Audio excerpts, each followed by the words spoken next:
है। अब पवई से खबर आ रही है, पवई में ड्रग को लेकर छापेमारी की कार्रवाई। जिस तरह से ड्रग्स को लेकर लीड्स मिल रही हैं, खुलासे हो रहे हैं, नाम सामने आ रहे हैं। अब मुंबई के पवई में ये छापेमारी की कार्रवाई हो रही है। ड्रग नेक्सस को खंगालने के लिए छापेमारी की कार्रवाई हो रही है, क्योंकि हम बार बार कह रहे हैं कि इस ड्रग नेक्सस में जुड़ा है, ड्रग नेक्सस से ही निकलेगा सुशांत के हत्यारे का नाम। हम बार बार कह रहे हैं कि ये ड्रग पार्टी से ही निकलेगा सुशांत के हत्या का राज।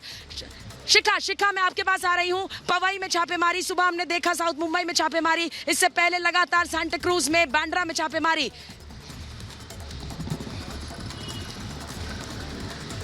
बिल्कुल सुचारिता, देखिए यही है कि एनसीबी लगातार छापेमारी कर रही है और एनसीबी लगातार वो जो ड्रग नेक्सस है उसको खंगालने की कोशिश कर रही है और वो ढूंढने की कोशिश कर रही है। और देखिए सुशांत का हत्यारे का नाम जो है वो भी आप जिस तरीके से कह रही है कि उसी के दलदल में से ही निकलेगा। अब धीरे धीरे जैसे जांच आगे बढ़ेगी, उस जांच के आगे बढ़ने के बाद चीजें सामने आएंगी कि कैसे, देखिए फार्म हाउस की बात भी सामने आई है, सीबीआई लगातार उस पर भी तफ्तीश कर रही है कि कौन सी वो कब कैसी किस तरीके की वो बड़ी पार्टी थी, कौन कौन लोग थे जो वो उसमें शामिल थे, कौन कौन से ऐसे बड़े नाम हैं जो इस ड्रग नेक्सस में भी शामिल हो सकते हैं।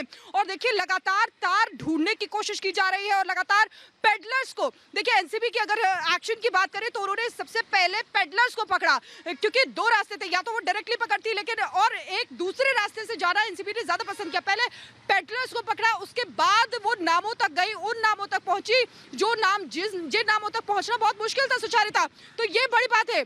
लगातार रीमा हमारे साथ जुड़ी हुई है। रीमा, देखिए एनसीबी लगातार एक्शन में है, जो ड्रग नेक्सस है उसको खंगालने की कोशिश की जा रही है, ताबड़तोड़ छापेमारी की जा रही है। रीमा,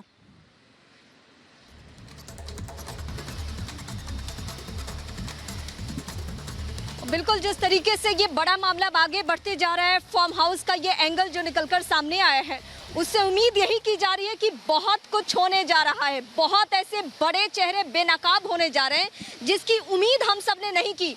और सुशांत मर्डर मिस्ट्री में कुछ ना कुछ बड़ा खुलासा जरूर होने वाला है, जिसकी उम्मीद इतने दिनों से की जा रही है और जिसके लिए हम लगातार डटे हुए हैं, जिसके लिए लगातार हम आवाज उठा रहे हैं। और क्लीन मुंबई होना बहुत ज़रूरी है, क्योंकि ड्रग का एंगल जो था उसने सबको बहुत ज़्यादा परेशान किया।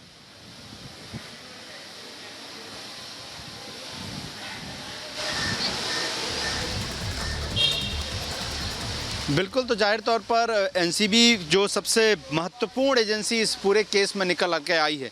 आप देखिए कि किस तरह से सुशांत सिंह की डेथ मिस्ट्री से लेकर और उसके बाद रिया चक्रवर्ती की गिरफ्तारी से लेकर अब बॉलीवुड में किस तरीके से ड्रग की पार्टीज होती हैं, किस तरह से ड्रग की सप्लाई होती है, किस तरह से 25 बॉलीवुड सेलिब्रिटी के नाम आए हैं, उन सभी की जो एक लिस्ट तैयार है नारकोटिक्स कंट्रोल ब्यूरो की, जिसमें खास करके बी ग्रेड और सी ग्रेड के काफ़ी संख्या में एक्टर्स हैं और जिसमें से 2-3 नामों के खुलासे भी हमने किए। अब सवाल यही उठता है कि जिस तरीके से मुंबई, गोवा, इन 2 जगहों पर छापेमारी हुई, मुंबई जो है उसकी यूनिट के द्वारा एनसीबी की, वो सिर्फ इसलिए हो रही है कि अगर जहां पर भी ड्रग्स पार्टी होने के संकेत या सबूत मिले, वहां से कुछ सीज किया जा सके, वहां से जब्त किया जा सके। वो एक बहुत बड़ी कार्रवाई होगी, क्योंकि अगर बॉलीवुड से इन ड्रग माफियाओं का क्लीन अप करना है, इनको यहाँ से इनका सफाया करना है, तो जरूरी है। अब साउथ मुंबई, पवई, लगातार ड्रग्स को लेकर छापेमारी हो रही है और हम कह रहे हैं कि ड्रग पार्टीज, ये ड्रग का दलदल, इसी से निकलेगा सुशांत के हत्यारे का नाम। ये बड़ी कवरेज बनी हुई है। एक छोटा सा ब्रेक लेकर हाजिर होंगे।